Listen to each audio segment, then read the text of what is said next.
ಅಂತೇಳಿ ಮಾಧುಸ್ವಾಮಿ ಸಮಿತಿ ಅಂತ ರಚನೆ ಮಾಡಿದ್ರು. ನೀವೆಲ್ಲ ಚುನಾವಣೆ ಪೂರ್ವದಲ್ಲಿ ಪತ್ರಿಕೆಯಲ್ಲಿ ಗಮನಿಸಿರ್ಬೋದು, ಸದಾಶಿವ ಆಯೋಗದ ವರದಿಯನ್ನ ತಳ್ಳಿ ಹಾಕಲಾಗಿದೆ ಅಂತ ಬಂತು. ಈಗಂತೂ ಬಹಳ ಸ್ಪಷ್ಟವಾಗಿ ಯಾರು ಸದಾಶಿವ ಆಯೋಗದ ವರದಿ ಮೇಲೆ ನೀವು ಇಂಪ್ಲಿಮೆಂಟ್ ಮಾಡ್ರಿ ಅಂತ ಹೇಳ್ತಾ ಇದ್ರು, ಅದು ಸಾಧ್ಯನೇ ಇಲ್ಲ ಅಂತೇಳಿ ಬಹಳ ಗೌರವಪೂರ್ವಕವಾಗಿ ತಮ್ಮ ಟ್ರ್ಯಾಕ್ ರೆಕಾರ್ಡ್ ಅನ್ನು ಹೊಂದಿರುವಂತಹ ಜಸ್ಟಿಸ್ ನಾಗಮೋಹನ್ ದಾಸ್ ಅವರ ನೇತೃತ್ವದಲ್ಲಿ ಇವತ್ತು ಸಮೀಕ್ಷೆ ನಡೀತಾ ಇದೆ. ಒಂದು ರೀತಿ ಸದಾಶಿವ ಆಯೋಗದ ವರದಿ ಸಂಪೂರ್ಣ ರದ್ದಾಗಿದೆ. ನಿಮ್ಮ ಹೋರಾಟಕ್ಕೆ ಫಲ ಸಿಕ್ಕಿದೆ. ಒಳ ಮೀಸಲಾತಿ ವಿಚಾರದಲ್ಲಿ ನಮ್ಮೆಲ್ಲ ವಿಶ್ವ ಪ್ರತಿಕ್ರಿಯೆ ಇದೆ. ಅದು ಏನಾದ್ರೂ ಆಗಲಿ, ಅವೆಲ್ಲ ಕೂಡ ಕೋರ್ಟ್ ವಿಚಾರಕ್ಕೆ ನಾವು ಮೊರೆ ಹೋಗಿದ್ವಿ.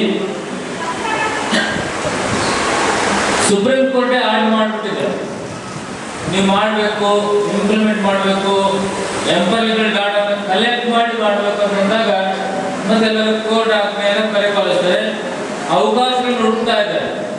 ಇದನ್ನ ಮತ್ತೇನಾದ್ರೂ ಕೋರ್ಟಿಗೆ ಹಾಕೊಂಡು ಚಾಲೆಂಜ್ ಮಾಡ್ಬೋದಾ ಇದನ್ನ ಅಂತೇಳಿ ನಮ್ಮ ಕಾನೂನು ತಜ್ಞರು ಹಲವು ಮಜಲುಗಳಲ್ಲಿ ಪ್ರಯತ್ನ ಮಾಡ್ತಾರೆ.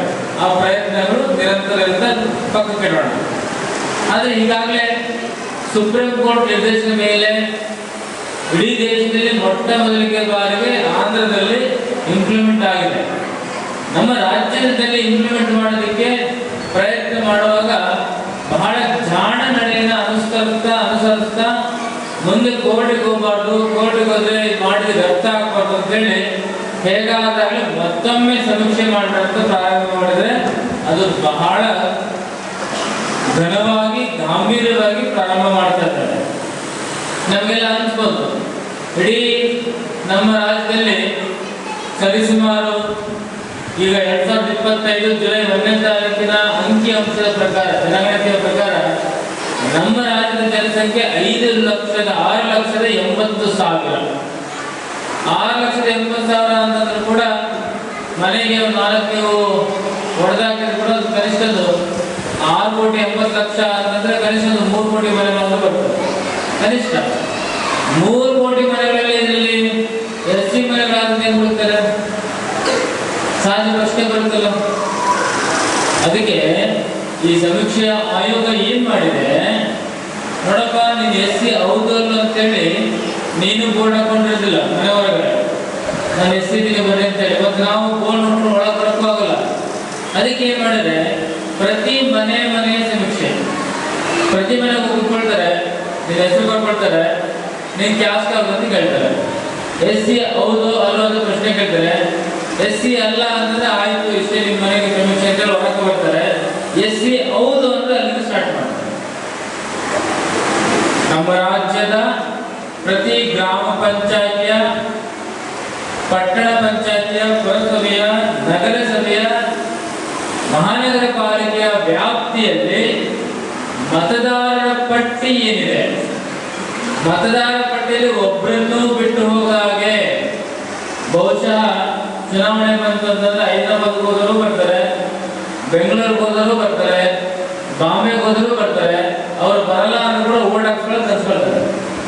ಮತ್ತು ನಮ್ಮ ಮಂದಿ ಬರೋದು ಈ ಸಂದರ್ಭದಲ್ಲಿ ಬಹಳ ಕಷ್ಟ ಬಿಡ್ರಿ. ಈಗ ರೊಕ್ಕನೂ ಕೊಡಲ್ಲ, ಅಕ್ಕಪಕ್ಕದ ಮನೆ ನಾವು ಸಂಘಟಿತರ ಒಂದು ರೊಕ್ಕನೂ ಇಲ್ಲ ಇಲ್ಲಿ ಕೊಡ್ಲಿಕ್ಕೆ. ಆದರೂ ಅದನ್ನೆಲ್ಲ ಒಂದ್ ಕಡೆ ಪ್ರಯತ್ನ ಮಾಡಬೇಕಲ್ಲ. ಆ ವಿಚಾರವಾಗಿ ಸರ್ಕಾರ ಏನ್ ಮಾಡಿದೆ ಅಂತಂದ್ರೆ, ಒಂದು ನಮ್ಮ ರಾಜ್ಯದಲ್ಲಿ ಎಲ್ಲಾದ್ರೂ ವಾಸ ಮಾಡ್ತಾ ಇದ್ರೆ, ಉದಾಹರಣೆಗೆ ಕಲಬುರಗಿ ಜನ ಬೀದರಲ್ಲಿ ಹೋಗಿ ಕೆಲಸ ಮಾಡ್ತಾ ಇದ್ರೆ, ಕಾಫಿ ಎಸ್ಟೇಟ್ ಚಿಕ್ಕಮಗಳೂರು ಕೊಡಗಲ್ಲಿ ಕೆಲಸ ಮಾಡ್ತಾ ಇದ್ರೆ, ಬೆಂಗಳೂರಲ್ಲಿ ಕೆಲಸ ಮಾಡ್ತಾ ಇದ್ರೆ, ಅಲ್ಲೇ ಗ್ರಾಮ ಪಂಚಾಯತಿ, ನಗರಸಭೆ, ಪುರಸಭೆಯಲ್ಲಿ ನಿಮ್ಮ ಒಂದು ಆಧಾರ್ ಕಾರ್ಡ್ ಅಥವಾ ವೋಟರ್ ಕಾರ್ಡ್ ಇಟ್ಕೊಂಡು ಹೋಗಿ, ಸ್ವಾಮಿ ನಾನು ಇಂಥ ಊರನ್ನು ಆ ಊರಿಗೆ ಹೋಗಿ ನಾನು ಸಮೀಕ್ಷೆಯಲ್ಲಿ ಪಾಲ್ಗೊಳ್ಳಕ್ಕಾಗಲ್ಲ, ನಾನು ಇಲ್ಲೇ ಮಾಹಿತಿ ಕೊಡ್ತೀನಿ ಅಂತ ಹೋದ್ರೂ ಕೂಡ ಕಲಬುರಗಿಯ ಮಾಹಿತಿಯನ್ನ ರಾಜ್ಯದ ಯಾವುದೋ ಬೇರೆ ಜಿಲ್ಲೆಗೂ ಕೂಡ ಕೊಡಬಹುದು. ಇದನ್ನ ನಮ್ಮ ಜನಗಳಿಗೆ ನೀವು ಗಣತಿಯಲ್ಲಿ ಪಾಲ್ಗೊಳ್ಳಿ ಅಂತೇಳಿ ಮನವರಿಕೆ ಮಾಡೋಣ. ನೀವು ಯಾವ ಗ್ರಾಮ ಪಂಚಾಯತ್ ವ್ಯಾಪ್ತಿಯಲ್ಲಿದ್ರೋ ಯಾವ ಜಿಲ್ಲೆಯಲ್ಲಿ ನಮ್ಮ ರಾಜ್ಯದಲ್ಲಿ ಅಲ್ಲೇ ಹೋಗಿ ನೀವು ಸ್ವತಃ ಅಲ್ಲಿ ಭೇಟಿ ಕೊಟ್ಟು ಗಣತಿಯಲ್ಲಿ ಪಾಲ್ಗೊಳ್ಳಿ ಅಂತ ಹೇಳ್ತಾರೆ. ಮಹಾತ್ಮ ಬಸವಣ್ಣನವರ, ಮಹಾತ್ಮ ಬಾಬಾ ಸಾಹೇಬ್ ಅಂಬೇಡ್ಕರ್ ಅವರ ಮನದಲ್ಲಿ ನಿಲ್ಲುತ್ತಾ ನನ್ನ ಕುಲಗುರು, ನನ್ನ ಆರಾಧ್ಯ ದೇವ ಶ್ರೀ ಶ್ರೀ ಶ್ರೀ ಶ್ರೀ ಶಿವೋಗಿ ಸಿದ್ದರಾಮೇಶ್ವರರ ಮನೆಯಲ್ಲಿ ನಡೆಯುತ್ತಾ, ಅದೇ ರೀತಿಯಾಗಿ ಗುರು ಬ್ರಹ್ಮ, ಗುರು ವಿಷ್ಣು, ಗುರು ದೇವ ಮಹೇಶ್ವರ, ಗುರು ಸಾಕ್ಷಾತ್ ಪರಬ್ರಹ್ಮ ತಸ್ಮೈ ಶ್ರೀ ಗುರುವೇ ನಮಃ ಎನ್ನುತ್ತಾ ನಮ್ಮ ಸಮಾಜದ ಕುಲಗುರುಗಳು, ನಮ್ಮ ಮಾರ್ಗದರ್ಶಕರು ಹಾಗೂ ನಮ್ಮ ಪೂಜ್ಯರಾಗಿರ್ತಕ್ಕಂಥ ಶ್ರೀ ಶ್ರೀ ಶ್ರೀ ಜಗದ್ಗುರು ಹಿಮ್ಮಡಿ ಸಿದ್ದರಾಮೇಶ್ವರ ಮಹಾಸ್ವಾಮೀಜಿಗಳ ಪಾದ ಕಮಲಕ್ಕೆ ನಮಸ್ಕರಿಸುತ್ತಾ, ಅದೇ ರೀತಿಯಾಗಿ ಏನು ನಮ್ಮ ಈ ಒಂದು ಕಾರ್ಯಕ್ರಮಕ್ಕೆ ಬಂದಿರತಕ್ಕಂಥ ನಮ್ಮ ಕರ್ನಾಟಕ ಏನು ಭೂಮಿ ನಿಗಮದ ಅಧ್ಯಕ್ಷರಾಗಿರ್ತಕ್ಕಂಥ ಸ್ಥಳ ಸಜ್ಜನಿಕೆಯ ವ್ಯಕ್ತಿಗಳು ಹಾಗೂ ಸಮಾಜದ ಆಶಾಕಿರಣರಾಗಿ ಹೊರಹೊಮ್ಮಿರ್ತಕ್ಕಂಥ ನಮ್ಮ ರವಿಕುಮಾರ್ ಸರ್ ಅವರೇ, ಅದೇ ರೀತಿಯಾಗಿ ನಮ್ಮ ಸಮಾಜದ ಯಾರೂ ಕೂಡ ವೇದಿಕೆ ಮೇಲೆ ಯಾರೂ ಕೂಡ ಅನ್ಯತಾ ಭಾಷೆಯ ಸಮಯದ ಅಭಾವ ಇರುವ ಕಾರಣಕ್ಕಾಗಿ ನಮ್ಮ ಸಮಾಜದ ಜಿಲ್ಲಾಧ್ಯಕ್ಷರಿಗೂ ಹಾಗೂ ಜಿಲ್ಲಾ ಪದಾಧಿಕಾರಿಗಳಿಗೂ ಹಾಗೂ ನನ್ನ ಸಮಾಜದ ಜಿಲ್ಲೆಯ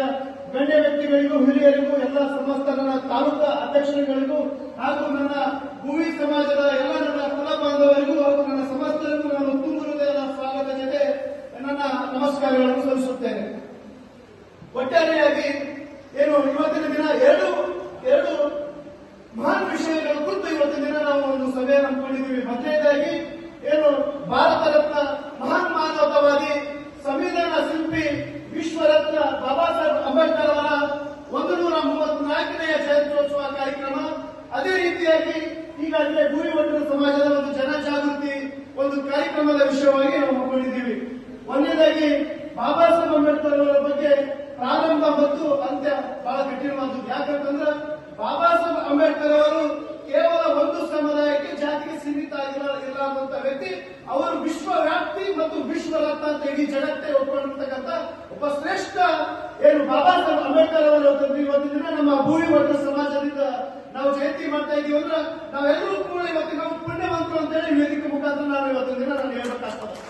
ಯಾಕೆ ಈ ವಿಚಾರ ಹೇಳ್ಬೇಕಂದ್ರೆ 12ನೇ ಶತಮಾನದಲ್ಲಿ ಯಾವ ರೀತಿ ಜಗಜ್ಯೋತಿ ಬಸವೇಶ್ವರರು ಒಂದು ಸಮಾನತೆಗಾಗಿ, ಒಂದು ಪಾತ್ರತ್ವದ ಒಂದು ಉಳಿತಿಗಾಗಿ ಕಲ್ಯಾಣದಲ್ಲಿ ಒಂದು ದೊಡ್ಡ ಕ್ರಾಂತಿಯನ್ನು ಮಾಡಿದ ಮಹಾತ್ಮ ಏನು ಜಗಜ್ಯೋತಿ ಬಸವೇಶ್ವರರು, ಆ ಒಂದು 12ನೇ ಶತಮಾನದಲ್ಲಿ ಏನು ಶರಣ ಶಿವಶರಣ ಆಗಿರ್ತಕ್ಕಂಥ ಮತ್ತು ನಮ್ಮ ಶಿವೋಗಿ ಸಿದ್ದರಾಮೇಶ್ವರರಾಗಿರ್ಲಿ, ನಿಜ ಶರಣ ಅಂಬಿಗರ ಚೌಡಯ್ಯನಾಗಿರ್ಲಿ, ಏನು ಅಕ್ಕ ಮಾದೇವಿ ಆಗಿರ್ಲಿ, ಮಹಾತ್ಮ ಅಲ್ಲಮ ಪ್ರಭು ಆಗಿರ್ಲಿ, ಇನ್ನಿತರೆಲ್ಲ ಮಹಾತ್ಮರನ್ನ ಒಂದು ವೇದಿಕೆಯಲ್ಲಿ ಸೇರಿಸಿ ಒಂದೇ ವೇದಿಕೆಯನ್ನು ನಿರ್ಮಿಸಿರ್ತಕ್ಕಂಥ ಒಂದು ಶ್ರೇಷ್ಠ ಯಾರಿಗೆ ಹೋಗ್ತದೆ ಅಂದ್ರೆ ಏನು ಮಹಾತ್ಮ ಬಸವೇಶ್ವರಿಗೆ ಹೋಗ್ತದೆ.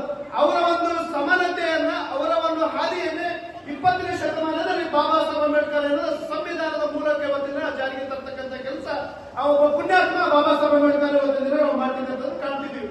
ಯಾವ ರೀತಿಯಾಗಿ ಒಂದು ಸಮಾನತೆಯನ್ನ ಯಾವುದೋ ಒಬ್ಬ ರಾಷ್ಟ್ರಪತಿ ಇಟ್ಕೊಂಡು ಕೆಳವರ್ಗದ ವ್ಯಕ್ತಿ ಇಟ್ಕೊಂಡು ಕೂಡ ಸರಿ ಸಮಾನವಾದಂತಹ ವೇದಿಕೆಯನ್ನು ನಿರ್ಮಿಸಿಕೊಟ್ಟಿರ್ತಕ್ಕಂಥ ಬಾಬಾ ಸಾಹೇಬ್ ಅಂಬೇಡ್ಕರ್ ಬಗ್ಗೆ ಎಷ್ಟು ಹೇಳಿದ್ರೆ ಕಮ್ಮಿ.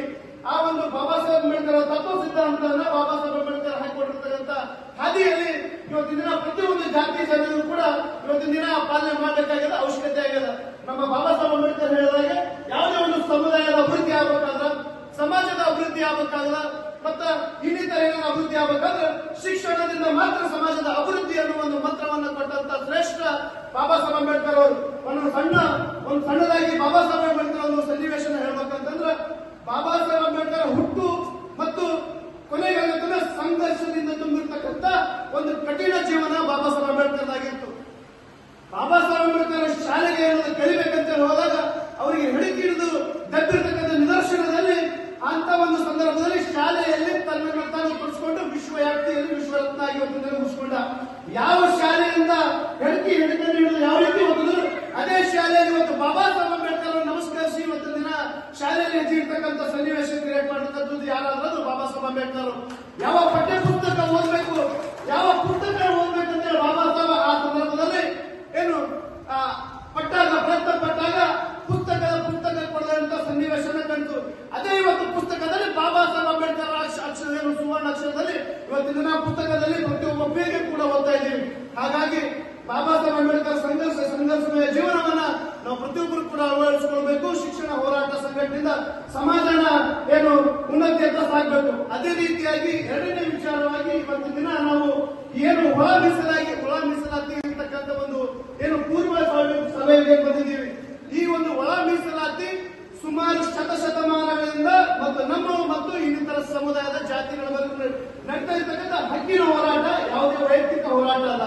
ನಮ್ಮ ಹಕ್ಕಿಗಾಗಿ ಸುಮಾರು ವರ್ಷಗಳಿಂದ ಹೋರಾಟ ಮಾಡ್ತಿದ್ದೀವಿ. ನಾವು ಈಗಲೂ ಕೂಡ ಆರ್ಥಿಕವಾಗಿ, ಶೈಕ್ಷಣಿಕವಾಗಿ, ರಾಜಕೀಯವಾಗಿ, ಸಾಂಸ್ಕೃತಿಕವಾಗಿ ಭೂಮಿ ಒಟ್ಟಿನ ಜನಾಂಗ ಇನ್ನೂ ಕೂಡ ಏನದ ಬಹಳ ಹಿಂದುಳಿದು ಅಂತಕ್ಕಂಥ ಸನ್ನಿವೇಶನ ಇವತ್ತು ನಮ್ಮ ಕರ್ನಾಟಕದ ಒಂದು ರಾಜ್ಯದಲ್ಲಿ ಇವತ್ತು ದಿನ ನಾವು ಕಾಣ್ತಾ ಇದ್ದೀವಿ.